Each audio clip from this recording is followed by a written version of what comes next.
Hello दोस्तों, आ चुके हैं एक नई वीडियो के साथ। दोस्तों, आज की कहानी यह एक सच्ची घटना पर आधारित है। पैसिफिक ओशन में एक आइलैंड है जो अनाटहान नाम से आज भी फेमस है। एक समय था, इस आइलैंड पर सिर्फ 33 लोग ही रहा करते थे। मजेदार बात यह है, इन 33 लोगों में से 32 लोग पुरुष थे और इन 32 लोगों के बीच में सिर्फ अकेली एक ही महिला थी, एक ही रानी, और 32 राजा थे उस आइलैंड में। यह लोग फिशिंग करके अपनी जिंदगी गुजारते थे। ना ही उनके पास रिसोर्सेस थे, ना ही पहनने के कपड़े। इस सुनसान आइलैंड में 32 पुरुषों के साथ एक महिला अपनी जिंदगी आराम से गुजार रही थी। एक समय ऐसा आता है, सभी लोग एक दूसरे के खून के प्यासे बन गए जो पहले सभी लोग मिलजुल कर रहे थे। अचानक ऐसा क्या हुआ जो एक दूसरे के खून के प्यासे बन गए? आखिर एक महिला 32 पुरुषों के साथ अनाटहान आइलैंड पर कैसे पहुंचा? कैसे 32 पुरुषों के साथ वह महिला अपनी जिंदगी गुजर रही थी?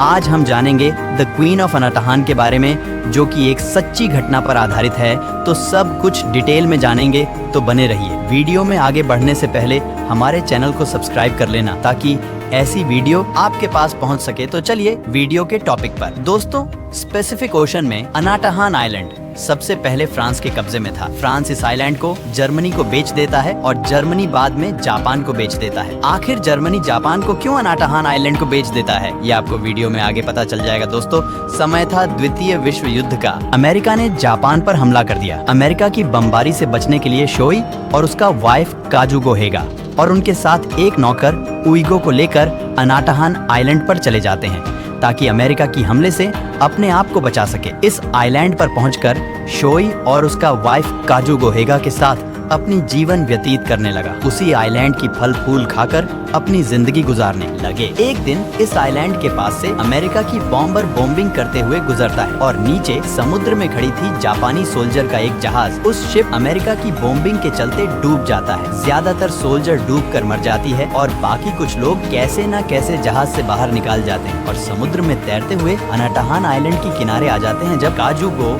हेगा ने अपनी पति शोई को कहा, कुछ हमारी सोल्जर पानी में तैर रहे हैं। तुरंत शोई और उसके नौकर उइगो ने इन 31 सोल्जर को पानी से बाहर निकलते हुए उनका वेलकम किया। उन लोगों के लिए खाने की इंतजाम कराया, रहने के लिए कुटिया बना कर दिया। सभी सोल्जर एक ही उम्मीद में है, कब जापानी सरकार हमसे कांटेक्ट करेंगे और इस आइलैंड से अपनी मेन स्थल जापान लेकर जाएंगे। ऐसे 4-5 दिन बीतने के बाद काजुगो हेगा की हस्बैंड जापान की मेन स्थल पर जाने की इच्छा जताता है, क्योंकि वहाँ पर उसका बहन वॉर के बीच फंसा हुआ है। उसकी चिंता उसको सता रहा था। शोई अपनी पत्नी को उसके नौकर के पास छोड़कर चला जाता है, वापस लौट कर आएगा, यह कहकर पत्नी भी मान जाती है। इस लहरती हुई समुद्र को पार करके ना जाना ही उसने बेहतर सोचा। लेकिन 4 महीने गुजर गए, अभी भी उस महिला की पति का कोई आता पता नहीं। वह महिला बहुत खूबसूरत थी। सभी पुरुषों का नजर काजुगो हेगा पर था। यह देखते हुए उइगो, जो एक नौकर था, उसने काजुगो हेगा को एक सुझाव दिया। उइगो ने कहा, क्यों ना हम दोनों उन लोगों के सामने शादीशुदा होने का एक्टिंग करें, इससे बाकी पुरुष तुमसे दूर रहेंगे। वह महिला ने इस सुझाव को मान लिया और सबको कहा, हम शादीशुदा हैं, इसलिए सभी पुरुष मेरी पत्नी से दूरी बनाकर रहे। ऐसे समय बीतता गया। एक समय ऐसा आता है, उनके पास पहनने के कपड़े नहीं थे। सभी लोग मिलजुल कर रहे थे। सभी ने पत्तों से बनाई हुई कपड़े पहनने लगे, पूरी जंगली जनजातियों की तरह जीवन जीने लगे। काजुगो हेगा अपनी नौकर से खुश नहीं थी, उसका मन भर गया था। उसने एक सोल्जर के करीब धीरे धीरे जाने लगी। जब यह सब उइगो देखता था, उसको जेलस फील होता था। एक दिन काजुगो हेगा ने एक सोल्जर से ये कह देता है कि वह शादीशुदा नहीं है और यह बात बाकी सब में फैल जाती है। सभी पुरुष काजुगो हेगा को अपनी पत्नी बनाना चाहते थे, लेकिन काजुगो हेगा की दिल जितना इतना आसान नहीं था। जब भी कोई पुरुष काजुगो को माना लेता है, वह पुरुष उस महिला के कुटीर में जाकर रात गुजारता था और उस महिला को भी इससे कोई दिक्कत नहीं थी। 32 पुरुषों में से काजुगो को जो भी पसंद आता था, उसके साथ वह सेक्स करती थी। लेकिन वह महिला 32 में से कुछ ही लोगों के साथ उसके कुटीर में सोती थी। बाकी पुरुषों को वो संतुष्ट नहीं कर पाती थी। ऑब्वियसली एक महिला वह कितनों को संतुष्ट कर पाएगी ऐसे? चलते चलते कईयों साल गुजर गए, लेकिन जापान सरकार का कोई भी संदेश नहीं आ रहा था। वह लोग इस आइलैंड को ही अपना घर मानने लगे। एक रात एक पुरुष काजुगो के साथ संबंध बनाना था, लेकिन वह पुरुष उस महिला के कुटीर में उस रात गया नहीं। सुबह सबको पता चला वह मर चुका है। कैसे मारा कोई आता पता नहीं, वह गायब हो गया इस आइलैंड से। वैसे ही और एक पुरुष पानी के किनारे मरा हुआ पाया गया। वह महिला भी अब परेशान हो चुकी थी इन पुरुषों के वजह से, लेकिन वह क्या ही कर सकती थी। जैसे पुरुष चाहेंगे वैसा ही उसको करना होगा। एक ही महिला थी, सभी पुरुष उसके दीवाने हैं। जो भी पुरुष उसके पास आने की प्रयास करता था वह कैसे न कैसे मारा जाता है। ऐसे एक दूसरे के ऊपर शक बढ़ने लगा। आखिर कौन किसको मार रहा है, वह महिला भी परेशान थी।